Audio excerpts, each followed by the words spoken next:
Hello दोस्तों, मैं हूं ओम और मैं आप सबका स्वागत करता हूं मेरे यूट्यूब चैनल ऑनलाइन लर्न में। तो दोस्तों, आज के इस वीडियो में हम सीखेंगे कि सेकेंड ईयर के एग्ज़ाम फॉर्म ऑनलाइन कैसे फिल करते हैं पुणे यूनिवर्सिटी के। तो चलिए दोस्तों, इस वीडियो को शुरुआत करते हैं। और हाँ दोस्तों, अगर ये वीडियो आपको अच्छी लगती है तो प्लीज़ इस वीडियो को लाइक कीजिए, शेयर कीजिए और मेरे चैनल को सब्सक्राइब करना ना भूलिए। तो दोस्तों, सबसे पहले आप अपने क्रोम ब्राउज़र को ओपन कीजिए, फ़ोन का हो या फिर डेस्कटॉप का। तो फिर यहाँ पे सर्च कीजिए पुणे यूनिवर्सिटी।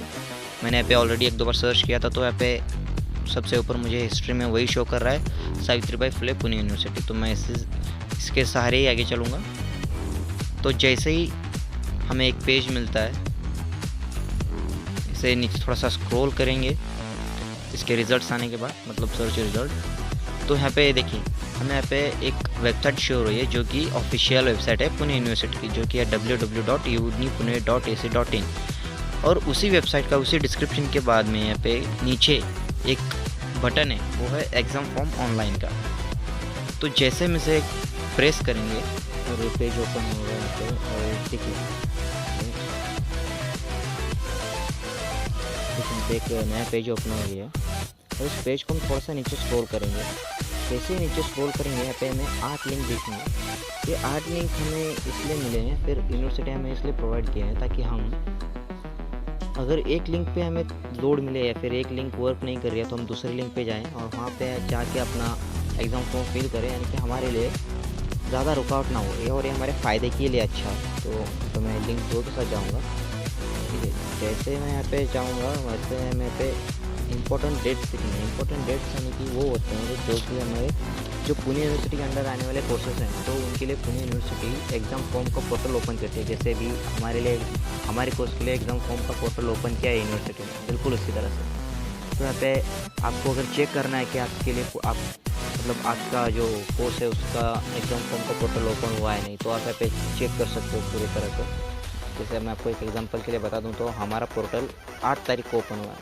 उनकी जो देखिए यहाँ पे regular bachelor of arts 2090 credit pattern जो 8 मार्च को ओपन हुआ, यहाँ पे ऊपर देखा स्टार्ट हो। उसके बाद यहाँ पे without late fee end date, यानी कि जो हमारे एग्ज़ाम फी है हमारी, वही उतनी फीस हमसे या फिर उतनी पेमेंट हमसे यूनिवर्सिटी लेगी उनके दिए हुए टाइम में, अगर हम एग्ज़ाम फॉर्म भरते हैं। तो उसके बाद एक कॉलम है, वो है with late fee end date, यानी कि अगर आप 13 तारीख के अंदर फॉर्म नहीं भरते तो आपको 2 दिन एक्स्ट्रा के मिलते हैं यूनिवर्सिटी की ओर से, जिसमें आपको एक्स्ट्रा चार्जेस देने पड़ते हैं। क्योंकि आपका टाइम तो जा चुका है पे, फिर भी आपको 2 दिन एक्स्ट्रा यूनिवर्सिटी से मिले हैं एग्ज़ाम फॉर्म के लिए, तो आपको यूनिवर्सिटी उस 2 दिन के चार्जेस लेती है। अगर आप 13 तारीख के बाद, यानी 14 तारीख के रात को 12 बजे या 12:01 पर भी आप फॉर्म भरोगे, तब भी आपको एक्स्ट्रा चार्जेस देने होंगे। तो चलिए हम इसे नीचे स्क्रॉल करते हैं। जैसे नीचे स्क्रॉल करेंगे, यहाँ पे हमें लॉगिन का ऑप्शन आ रहा है, यहाँ से हम लॉगिन करेंगे। जैसे लॉगिन किया तो हम यहाँ पे स्टूडेंट प्रोफाइल सिस्टम का एक पेज है, फिर एक प्रोग्राम ओपन है, तो पेज ही कहेंगे इसे। और उस पेज को हम नीचे स्क्रॉल डाउन करेंगे तो यहाँ पे भी हमें स्टूडेंट का जो सेक्शन है, तो वहाँ पे हमें 4 लिंक मिलेंगे। तो 4 में से आप कोई भी एक लिंक यहाँ पे चूज़ कर सकते हो। जैसे मैं 8 में से कोई भी एक लिया था, तो यहाँ पे मैं सेम लिंक के साथ जाना चाहूँगा कि सेकेंड नंबर पर आप कोई भी चूज़ कर सकते हो। और देखिए यहाँ पे लॉगिन पेज ओपन किया है हमारा। इस लॉगिन पेज को हम ऐसे करेंगे लॉगिन। तो देखिए यहाँ पे एक ऑप्शन है कि लॉगिन बाय, यानी कि आप किस तरह से लॉगिन करना चाहोगे। यानी कि देखिए आपको 4 ऑप्शंस मिलते हैं। अगर आप कभी सोचते हैं यार मैं अपना लॉगिन आईडी भूल गया, तो चिंता मत करिए, लॉगिन आईडी कोई भूलता नहीं है। लॉगिन आईडी आपका वही होता है, मोबाइल नंबर या फिर आधार नंबर या फिर ईमेल आईडी या फिर पासपोर्ट नंबर। जैसे यहाँ पे आपको 4 ऑप्शन मिल रहे हैं, तो आपसे मैं मोबाइल नंबर से जाना चाहूँगा। मैं तब तक वीडियो पॉज करता हूँ जब तक मैं लॉगिन नहीं करता। तो दोस्तों, मैंने यहाँ पे अपना लॉगिन डिटेल मैंने यहाँ पे डाल दिए, कैप्चा भी डाल दिए। चलिए इससे लॉगिन करता हूँ।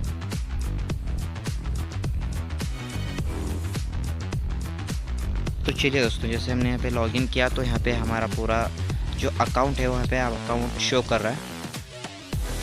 तो देखिए दोस्तों, यहाँ पे सबसे पहला वाला कॉलम है learning mode, course enrolment, college information, personal information और प्रोफाइल स्टेटस और एक्शंस। यहाँ पे जो एक्शन वाला कॉलम है उसमें हमें दो ऑप्शन है, एक अपडेट प्रोफाइल और एग्ज़ाम फॉर्म। और अपडेट प्रोफाइल यानी कि अगर हमारे प्रोफाइल में कुछ चेंजेस हैं, जैसे कि हमारा मोबाइल नंबर हो, ईमेल आईडी हो, एड्रेस हो, या फिर कॉलेज इन्फॉर्मेशन, तो हम यहाँ पे अपडेट प्रोफाइल में कर सकते हैं। और एक ही आईडी होता है जो हम फर्स्ट ईयर में फर्स्ट सेमेस्टर के एग्ज़ाम के वक्त क्रिएट करते हैं, और वही आईडी हमें पूरे 3 साल यानी कि 6 सेमेस्टर तक यूज़ होती है पुणे यूनिवर्सिटी के एग्ज़ाम फॉर्म के लिए। तो चलिए हम यहाँ पे एग्ज़ाम फॉर्म फिल करेंगे भी। एग्ज़ाम फॉर्म पे क्लिक करता हूँ।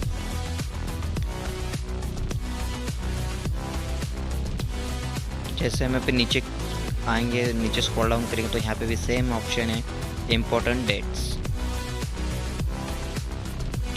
स्क्रॉल करेंगे नीचे, जब सबसे नीचे आएंगे तो यहाँ पे हमें लॉगिन ऑप्शन मिलेगा। और इसके पहले जो विंडो थी जहाँ पे हमें इम्पोर्टेंट डेट्स का चार्ट था, उसके नीचे था लॉगिन। हमने अभी लॉगिन किया तो यहाँ पे प्रोसेस का ऑप्शन आ रहा है।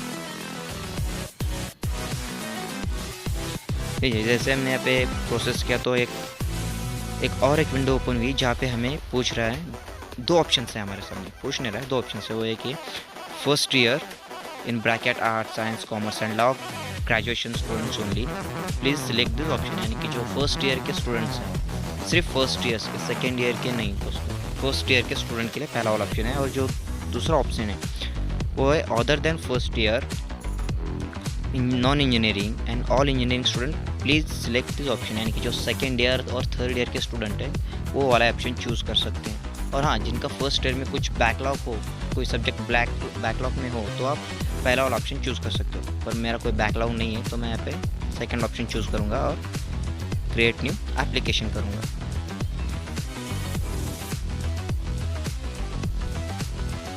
जैसे हम आगे जाते हैं तो यहाँ पे हमारा प्रोफाइल ओपन होगा, यानी कि जो हमने फर्स्ट ईयर में एग्ज़ाम फॉर्म के जो डिटेल्स यूनिवर्सिटी को प्रोवाइड किए थे, फिर जिनकी मदद से हमने अपना अकाउंट बनाया, तो सब यहाँ पे इनके address, age, date of birth, mobile number, email number, college, सब कुछ। तो यहाँ पे सबसे नीचे आएंगे और यहाँ पे नेक्स्ट का ऑप्शन है, हम उसे क्लिक करते हैं। ऐसे उसे क्लिक करेंगे तो यहाँ पे हमें पूछ रहा है प्लीज़ सिलेक्ट मेजर ऑप्शन। यानी कि दोस्तों जो मेजर यानी कि स्पेशल सब्जेक्ट, अगर आप बीए कर रहे हो यानी कि बैचलर ऑफ आर्ट्स में हो, जैसे आप सेकेंड ईयर में आते हो तो आपको एक स्पेशल सब्जेक्ट चूज़ करना होता है जिसके 3 या 4 पार्ट होते हैं। जैसे कि पहले 2019 का जो क्रेडिट पैटर्न है, उससे पहले वाला जो सिलेबस था उसमें 3 स्पेशल सब्जेक्ट के पार्ट थे, लेकिन 2019 के बाद यानी कि क्रेडिट पैटर्न के बाद सेकेंड ईयर को 4 स्पेशल सब्जेक्ट के पार्ट हो चुके हैं। और मेजर सब्जेक्ट यानी कि स्पेशल सब्जेक्ट, मेरा स्पेशल सब्जेक्ट है हिस्ट्री, तो ऐसे मैंने हिस्ट्री सिलेक्ट किया। तो उसके बाद हमें यहाँ पे पूछ रहा है माइनर सब्जेक्ट। माइनर सब्जेक्ट यानी कि जनरल सब्जेक्ट। एक स्पेशल सब्जेक्ट होता है तो बाकी के 2 होते हैं वो जनरल होते हैं, और एक होता है यानी कि टोटल होता है 6, लेकिन 2019 के बाद का सिलेबस चेंज होने के बाद टोटल 9 सब्जेक्ट्स हो चुके हैं। तो हिस्ट्री के 4, और हम यहाँ पे सिलेक्ट करेंगे हमारे 2 जनरल, माइनर यानी कि जनरल, तो एक हिंदी और दूसरा पॉलिटिक्स। लीजिए, जैसे हमने 2 सब्जेक्ट यहाँ पे सिलेक्ट किए तो नीचे हमें 2 ऑप्शन अवेलेबल है, एक ओके और दूसरा कैंसिल। अगर आपको आगे फॉर्म फिल नहीं करना तो आप कैंसिल कर सकते हो, अगर फॉर्म फिल करना है तो ओके कर सकते हो। अगर मैं यहाँ पे 2 से ज़्यादा सब्जेक्ट सिलेक्ट करूँगा तो ऑप्शन यहाँ से गायब हो जाएंगे। लीजिए, गायब हो, यानी कि सिर्फ 2 ही सब्जेक्ट हम यहाँ पे जनरल के सिलेक्ट कर सकते हैं। तो मेरे जो 2 हैं वो मैंने वही सिलेक्ट किए, हिंदी और पॉलिटिक्स। तो यहाँ से मैं इसे ओके करता हूँ। जैसे आगे आते हैं तो एक नया विंडो ओपन होगा, यानी कि नया पेज ओपन होगा, जहाँ पे हमें पहले कॉलम में दिख रहा है, ये देखिए पहले कॉलम में हमें यहाँ पे दिख रहा है compulsory plus major plus minor subject details. और यहाँ पे देखिए ये ऑलरेडी यूनिवर्सिटी ने यहाँ पे सिलेक्ट किए हुए हैं, जिसमें कंपलसरी इंग्लिश और एनवायरमेंटल साइंस, ये 2 यूनिवर्सिटी की ओर से सिलेक्टेड है क्योंकि ये कंपलसरी सब्जेक्ट्स हैं। और यहाँ पे compulsory major plus minor subject details है, यहाँ पे सिर्फ डिटेल्स हैं जो हमारे स्पेशल और जनरल सब्जेक्ट्स हैं उनके। हम यहाँ पे कुछ नहीं फेरबदल कर सकते हैं, ना ही कुछ सिलेक्ट या फिर डिसिलेक्ट कर सकते हैं। हम कोशिश भी करेंगे तो नहीं होगा। ये देखिए मैं कोशिश कर रहा हूँ लेकिन हो नहीं रहा है। यहाँ पे यूनिवर्सिटी ऑलरेडी जो कंपलसरी सब्जेक्ट्स होते हैं उन्हें सिलेक्ट कर चुकी होती है, तो उसमें हम कुछ नहीं कर सकते। और जैसे हम नीचे स्क्रॉल करेंगे यहाँ पे MIL ऑप्शन है। MIL यानी कि दोस्तों अभी जो इस साल से पुणे यूनिवर्सिटी ने एक नया सब्जेक्ट हर एक कॉलेज को दिया है, वो है MIL यानी कि मॉडर्न इंडियन लैंग्वेज। तो आप इसमें से कौन से सब्जेक्ट में पढ़ाई कर रहे हो MIL के, उर्दू, हिंदी या फिर मेरा मराठी सब्जेक्ट है तो मैं ऐसे मराठी को सिलेक्ट कर रहा हूँ। देखिए जैसे मैंने यहाँ पे सिलेक्ट किया तो हो गया। अगर मैं ऐसे यहाँ पे पॉलिटिक्स को ऊपर की ओर यानी कि जो सब्जेक्ट डिटेल्स हैं यहाँ पे मेजर माइनर वहाँ पे मैं सिलेक्ट करना चाहूँ तो हो नहीं रहा है। यहाँ पे MIL को हो रहा है क्योंकि ये हमें सिलेक्ट करने होते हैं नीचे के सब्जेक्ट। तो हम नीचे आएंगे यानी कि DS यानी कि स्पेशल सब्जेक्ट। तो स्पेशल में हमारा यहाँ पे है वो है पहला मालदीव, मिडवाइल इंडिया, सुल्तान। उसके बाद दूसरा है द मॉडर्न वर्ल्ड। यहाँ पे यही 2 सब्जेक्ट है और तीसरा है वो हमारा नहीं है यानी कि मेरे सिलेबस का पार्ट नहीं है। उसके बाद यहाँ पे देखिए नीचे CC and SCC optional subject यानी कि आपकी जो जनरल सब्जेक्ट है उनके बारे में। तो यहाँ पे मेरे सब्जेक्ट्स में सबसे पहला वाला जनरल, मैंने आपको याद होगा दोस्तों यहाँ पे मेजर और माइनर में सिलेक्ट करने थे, वहाँ पे मैंने माइनर में सिलेक्ट किए थे हिंदी और पॉलिटिक्स यानी कि जनरल में थे हिंदी और पॉलिटिक्स। तो यहाँ पे देखिए हिंदी के भी आपको यहाँ पे 3 ऑप्शन दिखाई दे रहे होंगे। एक तो आधुनिक काव्य कहानी तथा व्यवहारिक हिंदी, दूसरा है यहाँ पे एक प्रायोजन मूलक हिंदी और तीसरा हिंदी काव्य एंड कहानी साहित्य। तो इसमें मेरा जो पहला वाला ऑप्शन है, और अगर ऐसा कन्फ्यूजन हो तो प्लीज़ आप अपने टीचर से अपना सिलेबस जो है वो कंफर्म करवा लीजिए। अगर आपको सिलेबस में थोड़ी सी दिक्कत आती है तो अपने टीचर से पूछिए कि मैम या फिर सर हमारे जो सिलेबस है यानी कि जो हमारा सब्जेक्ट है उसका कोड क्या है। देखिए यहाँ पे जो बाजू में एक ऑप्शन है वो सब्जेक्ट कोड आपको शो कर रहा होगा, वो है 23093 या फिर 23094। तो मेरा जो सब्जेक्ट है वो उस सब्जेक्ट का कोड है 23093। तो मैं इसे पे सिलेक्ट करता हूँ और नीचे चलता हूँ। मैं अपना अगला सब्जेक्ट सिलेक्ट करूँगा। तो मेरा अगला ऑप्शन है वो है इंट्रोडक्शन टू पॉलिटिकल आइडियोलॉजीज यानी कि मेरा पॉलिटिक्स यानी कि दूसरा जनरल सब्जेक्ट। तो मैं और एक आपको बात बताना भूल गया था दोस्तों, तो वो अभी बताता हूँ कि मैंने आपको ऐसे ही कहा, मतलब पहले मेजर सब्जेक्ट सिलेक्ट करते वक्त कहा था कि स्पेशल के 2019 यानी कि CBSE पैटर्न में 4 पार्ट हैं स्पेशल सब्जेक्ट के। तो हमने यहाँ पे 2 तो सिलेक्ट कर ही लिए हिस्ट्री के, तो और 2 बाकी है। वो 2 आपको यहाँ पे इस सेक्शन में मिलेंगे, जनरल यानी कि CC एंड SCC सेक्शन में। तो देखिए हमने यहाँ पे पॉलिटिक्स सिलेक्ट किया। जैसे हम नीचे स्क्रॉल करते हैं तो और भी सब्जेक्ट्स हैं। इसमें है यहाँ पे हिस्ट्री ऑफ मराठा जो कि हमारा जनरल का सब्जेक्ट है, इनकी स्पेशल के अलावा जो दूसरे student history general as a history subject को जनरल सब्जेक्ट रखना चाहते हैं उनके लिए हिस्ट्री ऑफ मराठा है। और वो हमारा तो स्पेशल हिस्ट्री होने के कारण हमें भी वो पढ़ाया जाएगा। तो उसके बाद एक सब्जेक्ट है जो कि SCC यानी कि जो चौथा सब्जेक्ट इस साल से हमारे सिलेबस में ऐड हुआ है स्पेशल सब्जेक्ट वालों के, वो है यहाँ पे टूरिज़्म। देखिए यहाँ पे सबसे लास्ट सब्जेक्ट है जिसका कोड है 23178। तो उसे हम सिलेक्ट करेंगे। इतना होने के बाद मैं अपने सब्जेक्ट को फिर एक बार कंफर्म कर लूँगा, क्योंकि अगर मैंने एक बार हमें फॉर्म सबमिट कर दिया और मेरे सब्जेक्ट्स कुछ गलत हो गए तो इन्हें फिर एक बार मैं इसमें कोई चेंजेस नहीं कर सकता। तब तक तो नहीं जब तक मैं इस फॉर्म को कॉलेज में जाकर इसे डिलीट ना कर दूँ। मतलब इस फॉर्म में अगर मेरे कोई सब्जेक्ट गलत हो गए या फिर कोई गलती से मैंने दूसरा सब्जेक्ट सिलेक्ट कर लिया कोड ना पता होने के बावजूद वगैरह, और मैंने इसे सबमिट कर दिया, तो इसे ठीक करने के लिए मुझे कॉलेज में जाकर इस फॉर्म को डिलीट करवाना होगा। उसके बाद फिर एक बार मुझे अपना ऑनलाइन फॉर्म भरवाना होगा, यानी भरना होगा। तो इससे अच्छा है कि मैं अपने सब्जेक्ट फिर एक बार मैं खुद कंफर्म कर लूँ, फिर बाद में मुझे कोई प्रॉब्लम ना आए। तो यहाँ पे फ़िलहाल तो कोई सब्जेक्ट मुझे कंफर्म करनी पड़ेंगे, वरना अगर मैं यहाँ पे मैं गलती करता हूँ तो मुझे कॉलेज में जाना होगा इसे ठीक करने के लिए। तो फ़िलहाल मैं कॉलेज में नहीं जाना चाहता कोरोना की वजह से।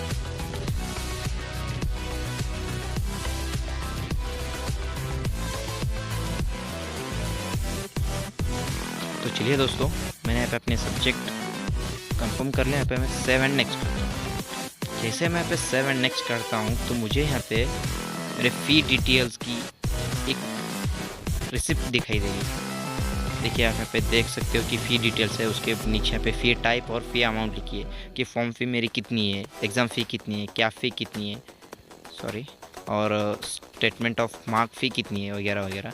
और इन सब के नीचे यहाँ पे मुझे मिलेगा टोटल, जो है 710 रुपये, यानी कि मेरी फ़ी की अमाउंट है 710 रुपये। दोस्तों एक बात बता दूँ कि मैं 13 तारीख से पहले अपना फॉर्म फिल कर रहा हूँ, तो इसीलिए मुझे मेरी एग्ज़ाम फ़ी 710 है। अगर आप 13 से 15, यानी कि जो हमने चार्ट में जैसे देखा था कि 8 से 13 एक रेगुलर टाइम है जो कि यूनिवर्सिटी ने हर एक स्टूडेंट को दिया है, और 13 से 15 वो लेट फ़ी टाइम है, यानी कि कोई बंदा या फिर कोई स्टूडेंट अपना एग्ज़ाम फॉर्म दिए हुए 5 दिनों के अंदर भरता नहीं है, तो जो 2 दिन एक्स्ट्रा अगर वो 2 दिनों में भरता है तो आपकी एग्ज़ाम फ़ी बढ़ जाएगी, आपको लेट फ़ी के चार्जेस लगेंगे। यहाँ पे 710 की जगह वो कितने भी हो सकते हैं, फिर 750, 800।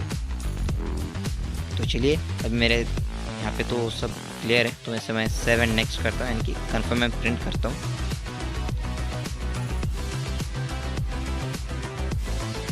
प्लीज़ यहाँ पे PDF डाउनलोड हो रही है मेरी, प्रिंट तो नहीं होगा क्योंकि मोबाइल फ़ोन है। प्लीज़ यहाँ पे PDF डाउनलोड होने के बाद यहाँ पे मेरा फॉर्म ओपन हो चुका है। ये देखिए, यहाँ पे देख सकते हो मेरे सब्जेक्ट्स हिंदी, पॉलिटिक्स, हिस्ट्री। जो यहाँ पे इंटरनल लेने आ रहा है, यानी कि इसका मतलब ये है कि जो हमने पहले चार्ट मतलब पहले टेबल में हमने देखा था कि वहाँ पे हिंदी, पॉलिटिक्स और हिस्ट्री वहाँ पे यूनिवर्सिटी ने सिलेक्ट नहीं किए थे, और हम सिलेक्ट करने की कोशिश करें तो हो नहीं रहा था। और मैंने आपसे कहा था कि वो यूनिवर्सिटी पहले से ही उसमें प्रोग्रामिंग करके बैठा है, फिर उसे सिलेक्ट करके बैठा है, उसमें हम कुछ नहीं कर सकते। और उसके बाद से जो शुरू होता है यहाँ पे, सॉरी, यहाँ MIL से जो सब्जेक्ट कोड है 23011 MIL मराठी भाषिक से, उसके नीचे फिर आधुनिक काव्य, कहानी तथा व्यवहारिक हिंदी, उसके बाद फिर इंट्रोडक्शन टू पॉलिटिकल आइडियोलॉजीज, उसके बाद मिडवाइल इंडिया, उसके बाद फिर ग्लिप्स ऑफ मॉडर्न वर्ल्ड, उसके बाद हिस्ट्री ऑफ मराठा, उसके बाद टूरिज़्म, उसके बाद EVS। और जो सेकंड पेज है उस पेज पे हमें हमारे पूरी तरह से फ़ी डिटेल्स दिखेंगी कि कितनी फ़ी, जो सबसे आखिरी पेज था हमें जहाँ पे हमने कंफर्म प्रिंट वाला बटन प्रेस किया था, वही पेज। और एक बात बता दें, अगर आपको कुछ यहाँ पे कोई मतलब सब्जेक्ट चूज़ करने में गलती हुई हो, अगर आपको डिलीट भी करना हो, तो यहाँ पे सबसे इंपॉर्टेंट होता है फॉर्म नंबर, जो आपको यहाँ पे दिखाई दे रहा है। तो ये फॉर्म नंबर आप अपने कॉलेज में बताओ या फिर कॉलेज में दोगे तो इस फॉर्म को डिलीट कर दिया जाएगा, और आपको फिर एक बार इसी वेबसाइट पे आके आपका फॉर्म फिल करना होगा। तो चलिए दोस्तों, आज की वीडियो में बस इतना ही। अगर आज का ये वीडियो आपको अच्छा लगा हो तो प्लीज़ लाइक कीजिए, शेयर कीजिए और मेरे चैनल को सब्सक्राइब भी कीजिए। मिलते हैं फिर किसी नए वीडियो में किसी नए टॉपिक के साथ। तब तक के लिए खुदा हाफिज़, अपना ख्याल रखिए, बाय बाय।